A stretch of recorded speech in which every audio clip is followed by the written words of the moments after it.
Hello guys, कैसे हो दोस्त पिछले लेक्चर में पढ़ लिया था किस प्रकार से नेबरिंग ग्रुप असिस्टेंट्स देखना है। उसके बाद अपन आते हैं डायरेक्ट टॉपिक पर, कौन सा, reactivity of bridge headed carbons, aromatic and aliphatic. Aromatic ring वाले, ठीक है। एलिफेटिक कौन से होते हैं, डबल या ट्रिपल बॉन्ड वाले, जिसमें रिंग नहीं बनती हो, ठीक है, रिंग नहीं बनती हो। उसके बाद इसमें होता है ब्रिज हेडेड। ब्रिज हेडेड क्या मवाल है sir? Bridge headed bicyclic compound होते हैं, पहली बात। दूसरी बात, उसमें एक उभयनिष्ठ कार्बन पाया जाता है जो ब्रिज हेड पे पाया जाता है, इसलिए इसको ब्रिज हेडेड कार्बन कहते हैं। ब्रिज हेडेड कंपाउंड के लिए क्या दिया गया, एक रूल दिया गया जिसे ब्रेडिट रूल कहा जाता है। क्या कहा जाता है, ब्रेडिट रूल।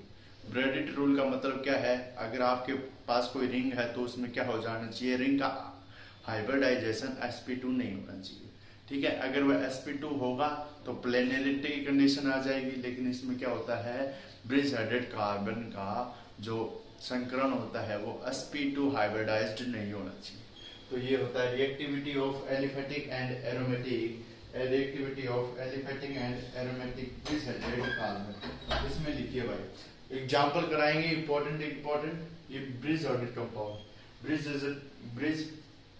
ब्रिज कंपाउंड, वे कंपाउंड जो क्या करते हैं, वे कंपाउंड जिनका फर्स्ट व अंतिम कार्बन मिलकर ब्रिज का निर्माण करता है, ब्रिज का फॉर्मेशन करता है, ब्रिज हेडेड कंपाउंड कहलाते हैं, ब्रिज हेडेड कंपाउंड कहलाते हैं।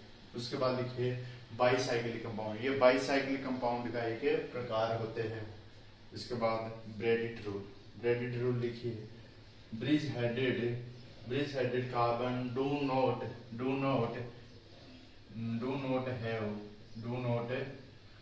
हैव कहां से आ गए, bridge headed carbon do not sp2 hybridise, bridge headed carbon sp2 hybridise नहीं होना चाहिए, ये होता है ब्रिज हेडेड। यानी ये मान लीजिए ये कार्बन और ये कार्बन और इनके बीच में कौन सा, ये कार्बन।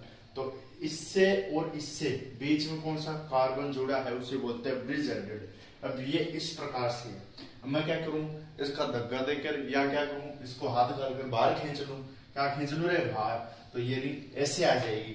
ये और ये एक ही पोजीशन, याद रखना, ये स्ट्रक्चर और ये स्ट्रक्चर, बस ये जो ऊपर वाला है या खोरिया मारा और बाहर निकल गया, तो ये इस प्रकार से, तो एक ही पोजीशन है। और ये जो कार्बन होता है वो ब्रिज हेडेड कार्बन होता है, ठीक है। तो इसमें ब्रिज हेडेड रूल अप्लाई है।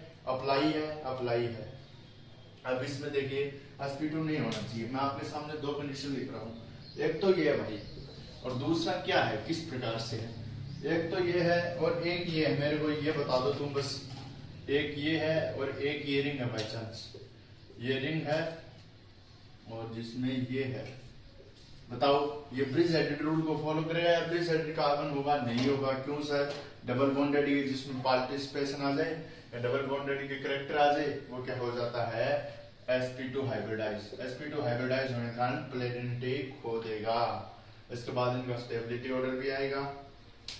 इसके बाद लिखिए मेरे भाई, ये आ गया ना समझ में, ये फॉलो करेगा ये नहीं करेगा।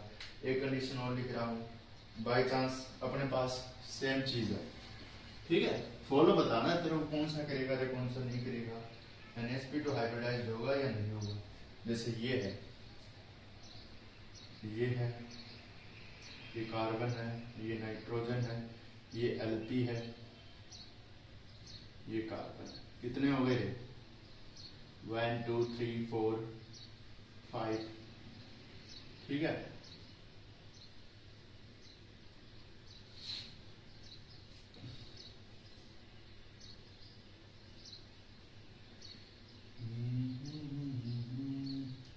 इस प्रकार से, तो ये कितने हो गए, नहीं गिने, ये तो ये इस प्रकार से रिंग है। इसमें क्या है, 1 2 3 4 5 6 7, तो ये ब्रिज हेडेड कार्बन है। मेरे को ये बताओ, ये bridge headed carbon rule follow कर रहा है और ब्रिजली कर रहा है, तो ये क्या हो जाएगा, करेगा। यहाँ पर H आ जाए, H मान लीजिए मैंने H प्लस ले लिया, तो L2 को हटाकर H प्लस जुड़ जाए, तब भी ये ब्रेडिट रूल फॉलो करेगा, ठीक है। तो ये एग्जांपल और आता है, उसमें ब्रेडिट रूल फॉलो करेगा या नहीं करेगा, ये पूछ लेते हैं भाई। ये बेसिक है, ठीक है, तो ये करेगा।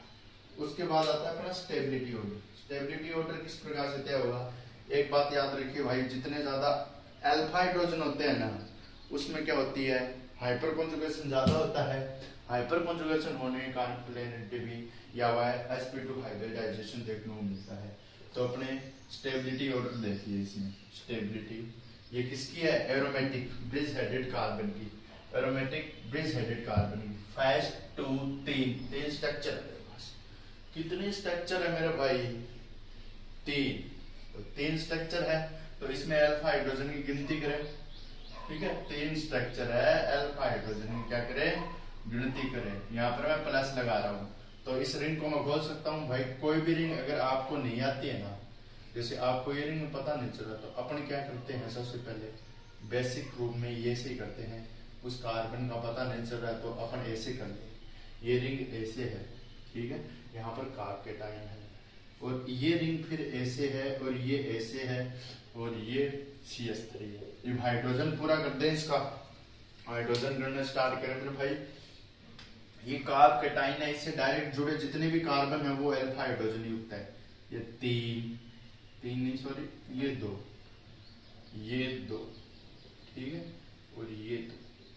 अब हाइड्रोजन गिनेंगे, 2 बॉन्ड बना रखे, 2 लगा दे, ठीक है। इस कार्बन ने 3 बॉन्ड बना रखे, 1 लगा दे। इस कार्बन ने 1 और 2 बॉन्ड बना रखे, 2 लगा दे, ठीक है। इस कार्बन ने 2 बॉन्ड बना रखे, 2 ये रहे, 4 पूरी है। इस कार्बन ने 3 बना रखे, 1 लगा दे, ठीक है। तो यहाँ पर कितने हो गए डायरेक्ट जुड़ा कार्बन? 1 2 3। तो अल्फा हाइड्रोजन हो गए 6, अल्फा हाइड्रोजन इसके फर्स्ट चेन में हो गए 6, ठीक है। साथ में मिथाइल है, ये अल्फा में नहीं आएगा, जहां कार्बोकेटाइन है वही अल्फा में आएंगे। दूसरे वाले स्ट्रक्चर देख तू, दूसरे वाले स्ट्रक्चर में क्या होगा मेरे भाई? दूसरे वाले स्ट्रक्चर में देखता जा तू, फर्स्ट स्ट्रक्चर को अपनों ने तोड़ दिया जो करना था। अब सेकंड स्ट्रक्चर में क्या होगा, ठीक है, ये सेकंड स्ट्रक्चर है मेरे भाई, ये सेकंड स्ट्रक्चर है। इसमें क्या होगा? ये कार्बन है, ये कार्बन है, सेम है, बस यहाँ पर मैं प्लस लगा देता हूँ, मतलब इस कार्बन के साथ एक CH लग जाएगा, ये CH लग जाएगा। जैसे CH लगा, इसके साथ CH2 आ जाएगा, और इसके साथ CH2। ये कार्बन है, ये कार्बन है ना, ये कार्बन।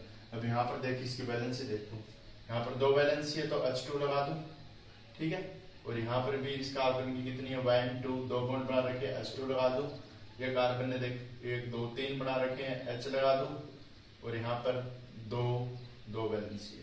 अब यहाँ पर प्लस है, तो ये कितनी वैलेंसी है? 1 2 3, एक कार्बोकेटाइन होता है। तो इसके साथ कितने हाइड्रोजन जुड़े हुए? 1 2, एक H ये रहा, और इसके साथ देखूं 1 H है ये। तो अल्फा हाइड्रोजन कितने इसमें? इस कार्बन से डायरेक्ट जुड़े 1 2 3, अल्फा हाइड्रोजन है 3। अल्फा हाइड्रोजन कितने हैं? 3। बात करें 3 नंबर रिंग की, 3 नंबर रिंग की क्या है? मिथाइल ग्रुप के साथ इसने क्या बना रखा है? अल्फा हाइड्रोजन बना रखा है, ये लीजिए। तो इसका मतलब कुछ समझे क्या? अरे समझे क्या तैयार? इसका मतलब ये होता है भाई, इसके साथ मैं क्या कर दूं, ये कार्बन है, इसके साथ मैं CH3 ग्रुप जोड़ दूं, एक H जोड़ दूं, और इस प्रकार से, और इस प्रकार से, इससे और ऐसे।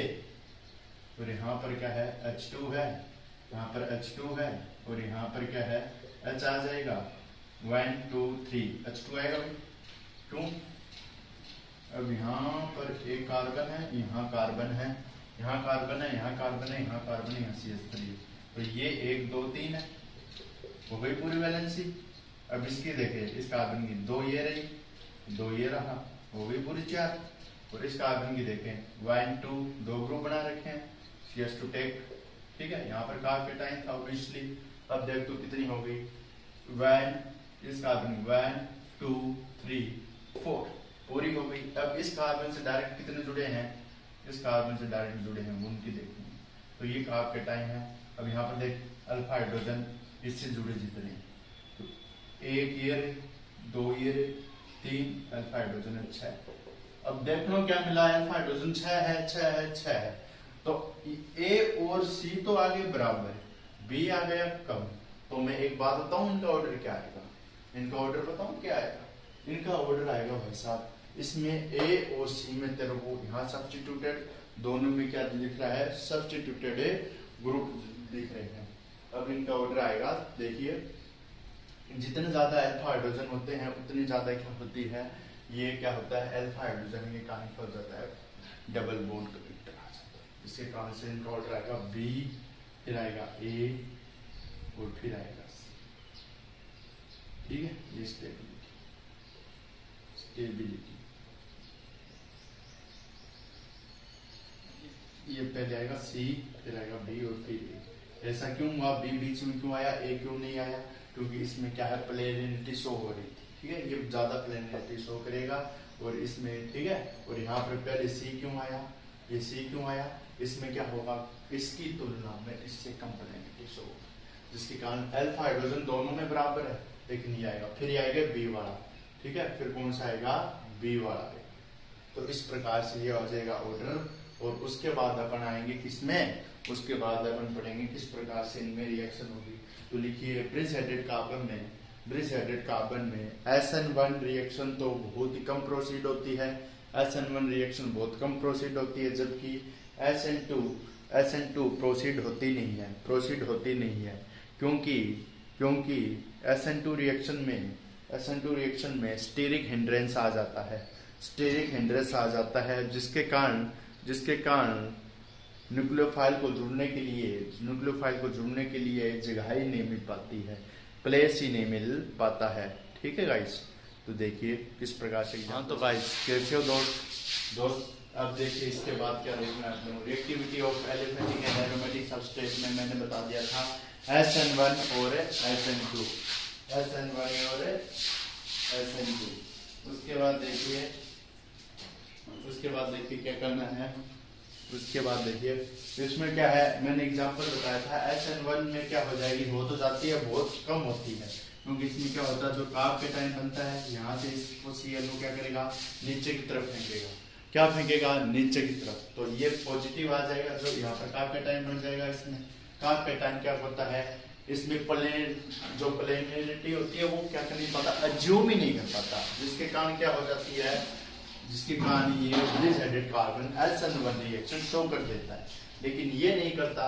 क्यों, क्योंकि इसमें क्या आ जाता है, steric hindrance, due to steric